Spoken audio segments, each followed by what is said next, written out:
dahil yon sa magaling ka or na-portray mo ng maayos yung character and nagustuhan siya ng viewers. Ngayon, kung ibabash ka dahil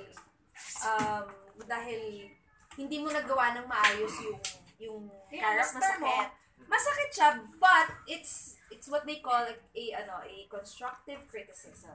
So you read, you reflect on it, and then next na taping, ito yung sinabi ng isang fan, hindi daw maganda yung ginawa ko. Okay, sige. So dito sa eksenang to, I'll try my best not to do this one para hindi maulit or hindi na sabihin na ang pangit pa rin yung gano'n.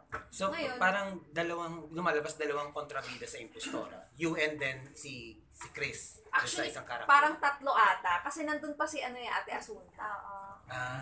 So, it's me, si Crisel, si Trina, at si Rosette. Sino ang pinaka-bad dun sa tatlong yun? Si Rosette. Si Rosette talaga. So, it's pinaka-bad Chris. to Nympha? Si Rosette siguro. Sa overall story, parang pinaka-kontrabida talaga. Si Rosette. Rosette talaga.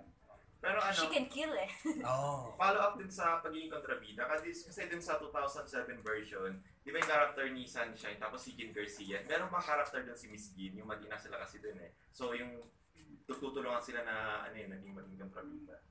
Meron ba ditong character dun? Yung hinahanap namin, yung character ni Miss Jean? Yung parang wala pa. So far, wala pa. Pero baka naman, we'll get there. Kasi sa ngayon, mga first weeks pa lang yung nakuna namin First oo. So, depende rin.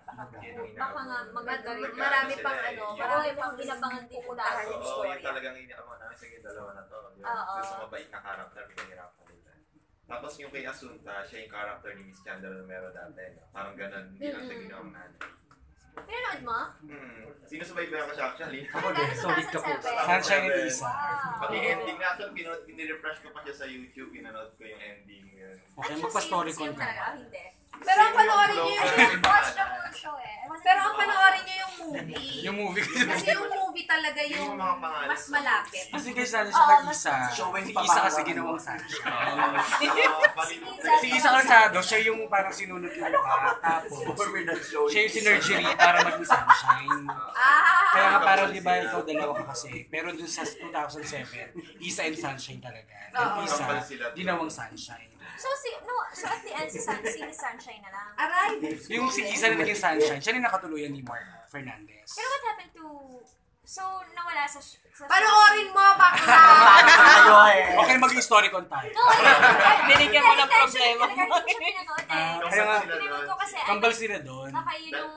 Sa original, dalawang Isa yung kambal, nasunog yung Isa, tapos ginawang Sunshine yung kakambal ni Isa. So, naging dalawa na yung Sunshine, kasi isa na lang si Isa. Oo, lalo yun. Yung iba dun sa kwento, hindi ko na alam. Sabihin mo na lang,